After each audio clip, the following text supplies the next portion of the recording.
This is the ZMAR Podcast. Elite Benefits of America helps small and mid-sized companies with their health insurance programs. And now, your host, Butch ZMAR.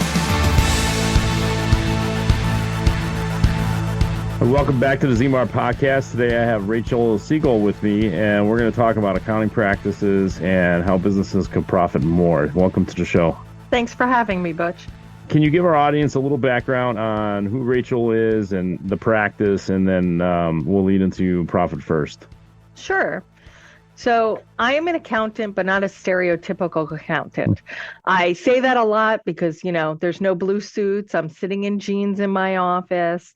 And I started out in private accounting and then went to public. So I understand my clients, the small business owners' pain. And that brings a new way of looking at things. It's not just textbook and this is the way it goes. I understand the inner workings of a business. And I've been an owner of an accounting firm for a few decades. Go Figure Accounting is my current firm, and it's 6 years old. That's awesome. So as you stumble along the way of your ventures and experiences, how did you come up with, you found Profit First and then you started implementing it into your practice. What was that experience like starting to introduce Profit First to your business clients and outcomes?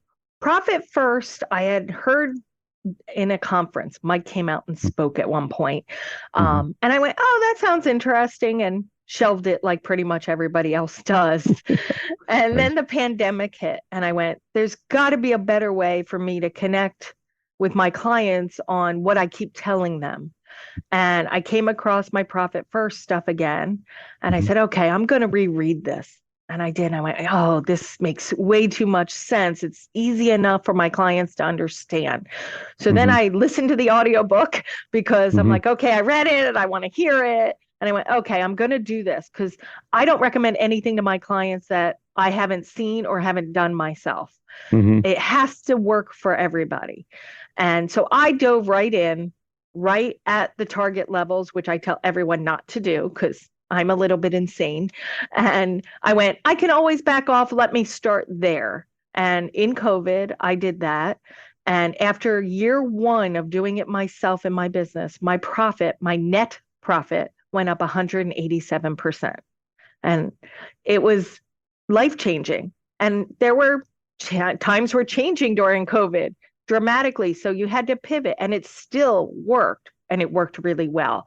So I said, okay, I've got to get this out to my clients, and I've got to get the word out to everyone, including people that aren't my clients. So I talk about it all the time. And it's truly life-changing for the business, which makes it life-changing for the business owner and their families and their team members. And it's an easy enough framework so that everyone can do it. So let's talk about that framework a little bit, just from a high level, because it's obviously a different concept that most businesses are used to, or even CPAs for that matter, right? What is this, the train of thoughts that have to be shifted? And I know in the book itself, it talks about core principles. Can you walk us through some of those core principles and then how some of the drastic mindset shifting that business owners have to go through in order to do this? So in terms of the book and in terms of businesses, the first thing the business owner always has to learn is that business checking account is not your personal piggy bank. So you need to make business business and personal personal. Okay. And then what happens in the book is you get all of your income into one big bucket. And on a scheduled basis, you allocate it out to other buckets. You get a tax bucket, a profit bucket, an owner's pay bucket, and an OpEx or operating expense bucket. The idea is to run your business out of that operating expense bucket. Obviously, that's not 100% of your money coming in. So you need to watch your pennies. And it's not about doing without things. It's about making smart decisions. So the habit of doing this is created because you have less to do with it. You become innovative, you become efficient, you become less wasteful. So the example in the book that he uses that I love to talk about is the toothpaste example. When you get a brand new tube of toothpaste and you're putting it on your toothbrush, you don't care how much goes on there. You just gob it on and you brush your teeth. And if some falls in the sink, who cares? But as you start using that tube more and more, it becomes sparse. So then you get a little more creative. You start rolling the bottom and squeezing it a little bit more to get more out until you've actually squeezed it all out and rolled it all the way up to the top and then actually pressed it down a little bit to get that last little bit. Well, that's what you're doing with your business expenses. And for business owners, it's easy. If there's no money left over at the end of the month in that bucket, something's got to do better. You either need more sales or cut expenses or change how you're doing things. And if there's excess money there, then that's money you can use for growth or more advertising or buying a building or having more employees. So it's an easy, quick way for them to do it. Also in the book, and I'm sure you use this in your practice, they talk about this instant assessment form, and they go through and try to help assess their current situation. What is your experience like walking through some of the business owners through this assessment and then their reaction to it? Honestly, it's never a good experience for me because they never realize how bad they are. The people that I have done, and nobody's coming in with great margins and great processes. And they get very worried, to be honest. So what we do, we go through that instant assessment and they have that shock and fear on their face. And then the next step for us is, okay, we're going to do the rollout plan. This is okay. You're not changing this and jumping all the way into your target on day one and doing what I did. I don't recommend that. So we're going to take this over a period of time. The book actually uses 4 periods. I like 6. In my experiences, 4 is really tough. And as long as you get there, it's okay to go a little bit slower and not have it be as much of a problem. So when I say periods, they're usually quarters. So 6 quarters to get to your goals. And once you're there, again, this allows for pivot and business changes. You may have to change your allocations, but within 6 quarters, I've found most of my clients can get there. And once they're there, like I said, it's life-changing.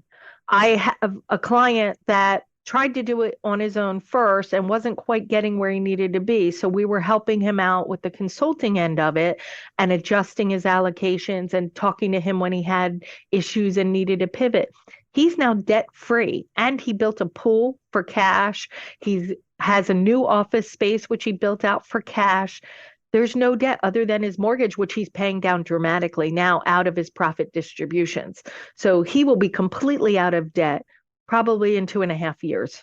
Just to clarify for those who are listening, when you say quarters, you're talking about like calendar quarters, right? So Correct. a year and a half or so of trying to move in the right direction and change their mindset on a lot of things, because obviously a lot of small businesses and mid-sized for that matter, they respond to urgency, right? And so the money comes in and it's like, okay, what needs to be paid immediately? Obviously payroll. And then all of a sudden a tax bill shows up, right? And then there's nothing left at certain points of the month of, okay, when's the next revenue check coming in? And it makes it more difficult to walk through that process. So have you had experience taking a startup company, like has no background or experience of doing anything, and they're like, how do I make this work first? And then what are the outcomes of that when you start from scratch? It's actually really wonderful. And that's fun because they don't know any better and they haven't made bad habits. So if they're doing it from day one, they're successful faster. And I do that over 4 periods because they can get there. So I start them off knowing, since I've been doing this a long time, where they're going to hit those first pitfalls. So I adjust the percentages based on that. And then I take them over the next few quarters till they get to the targets. And they're amazed. There's nothing better than a brand new business that you get to the end of the quarter and going, here's your profit account. You can take half of that and do whatever you want. And the business owner looks at me and goes, anything? I'm like, anything you want. You can go on vacation, you can pay down debt, you can do anything you want. Go buy, a car, whatever you want to do. And it's just, again, life-changing. I keep saying it because it makes such a difference. Once they see that first quarter, and this is with any business, not just the new ones. But once they see that, they're anxious to make the next change because they know it's in a good way. Now, when I was refreshing the material for our podcast and kind of reviewing some things, one of the things that came to mind was like a snowball effect, right? So the book talks about making small little changes to even if it's $100, right? But you're building the habit, you're building the muscle, so to speak, of okay, this is how we're going to start. And then you're like, well, if I could do 100, I could probably do 200, right? And then it starts growing from there. And so these baby steps, they keep working into larger dollar amounts and become more profitable. But what happens over a period of time with your clients when you've had that success and they finally get to that point? What happens on the other end, right? Now they have this habit, they're profiting more and more each year. They're maybe venturing out to different spaces or using the money privately. What have you seen from a cruise control standpoint at that point when people are really profiting from the strategies? So then they take their next big step. Nobody's ever stopped that we've worked with. So it's about buying another business and merging it in, opening another business, buying a building so that he can move the business into it and then have the passive income from it. Nobody's ever just gone, okay, I'm good, let's keep it here. Now we have, okay, we're doing this. Here's our next goal. How do we get to that one? And that's where we take them to the next level, including scaling businesses, creating an overall arching company for multiple businesses. Now, what's your experience like when you work with the business that I'm just going to, I guess, be devil's advocate here? Do you find business owners fighting you on this, like saying, no, this doesn't work, or no, it's not the way business works, or have you gotten any backlash from it? So the only backlash I get is when they think it's for tax purposes only. So profit first is not taxes. So you are putting money away to pay your taxes, but it is not the same as doing your taxes. And that confuses people. What you have in owner's pay is very different from your salary. It's not just what you're paying yourself and what you're taking out. So having them think about profit first versus thinking about taxes are two totally different conversations. The other thing we get a lot, if it's not a profit first friendly bank, bankers don't understand why you have so many accounts. And bookkeepers, if they haven't read the book, don't understand why there are so many different accounts. So those are the bad parts about it, and you have to educate them. Once they're educated and understand the benefit, everybody's on board. And I've had to do that with bankers and bookkeepers. And once they see, again, you get to that end of that quarter and everybody's light bulb goes off. Listen up, Butch wants to give you your own Elite Benefits Playbook, and it's absolutely free. From business strategy to benefits strategy, every step from the start through implementation, account setup, and open enrollment, working through service requests and the process of renewals. A valuable look at your company, your insurance options, and how to make the process easier on you. Go now to elitebenefits.net/playbook and get your free Elite Benefits Playbook, or give Butch a call today, 708-535-3006. Do you find business owners, like they build this nest egg and then they have a natural reaction to try to use the money instead of letting it sit? So that's why you have your hold accounts and your vault accounts. That's the main reason. So business owners are not used to, okay, I'm going to do this and put this here. So when you're taking your profit distributions, you're taking half, you're moving it over into an account that you don't have access to. And I always say, don't have online access, don't get a debit card and make it the worst place in the world to go to. I have a bank that's a local community bank, and they have very short hours. So it's very difficult for me to get to. And without online access, it just keeps growing for me.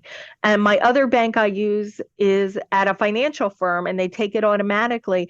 For me to get that money, I actually have to call and get a hold of a guy. And that's very difficult. So my accounts just grow and they grow. And every once in a while I go, I wonder what's in there.